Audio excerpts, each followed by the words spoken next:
ఈ వీడియో కనుక నచ్చితే ఖచ్చితంగా లైక్ చేయడం మాత్రం మర్చిపోవద్దు. ప్రోమోలోకి వెళ్తే చెక్ పోస్ట్ దగ్గరికి రీచ్ అవుతారనమాట అరవింద అలాగే మిత్ర. ఇక అక్కడ ఉన్న ఎస్ఐ అడుగుతారు, మీరు కూడా దీక్షితులు గారిని కలవడానికే వచ్చారా? ఇందాక కూడా ఒక అమ్మాయి వచ్చింది, ఆకుండా కూడా ఇక చెక్ పోస్ట్ దాటి పరిగెత్తుకొని ఫారెస్ట్లోకి వెళ్ళిపోయింది.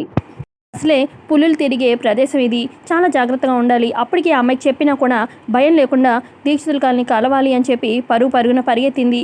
ఇప్పుడు ఆ అమ్మాయిని కాపాడడానికి మేము వెళ్ళాలి అని చెప్పి అక్కడ ఉన్న ఎస్ఐ చెప్తూ ఉంటే అప్పుడు మిత్ర అంటాడు, ఆ అమ్మాయిని కాపాడడానికి నేను కూడా మీకు సహాయంగా వస్తాను అని చెప్పి మిత్ర చెప్తాడు. మరోపక్క ఇక లక్ష్మి దీక్షితుల గారిని వెతుక్కుంటూ అడవిలోకి వెళ్తూ ఉంటుంది.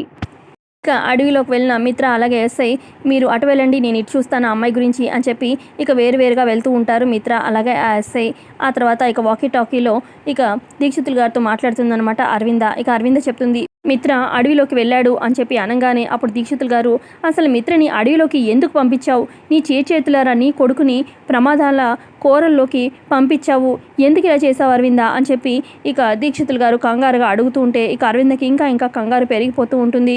మరోపక్క ఇక అడవిలో పులి పరిగెడుతున్నట్టుగా ఇక మిత్ర కూడా పరిగెడుతున్నట్టుగా చూపిస్తూ ఉంటారు. మరి లక్ష్మి వచ్చి మిత్రని కాపాడుతుందా?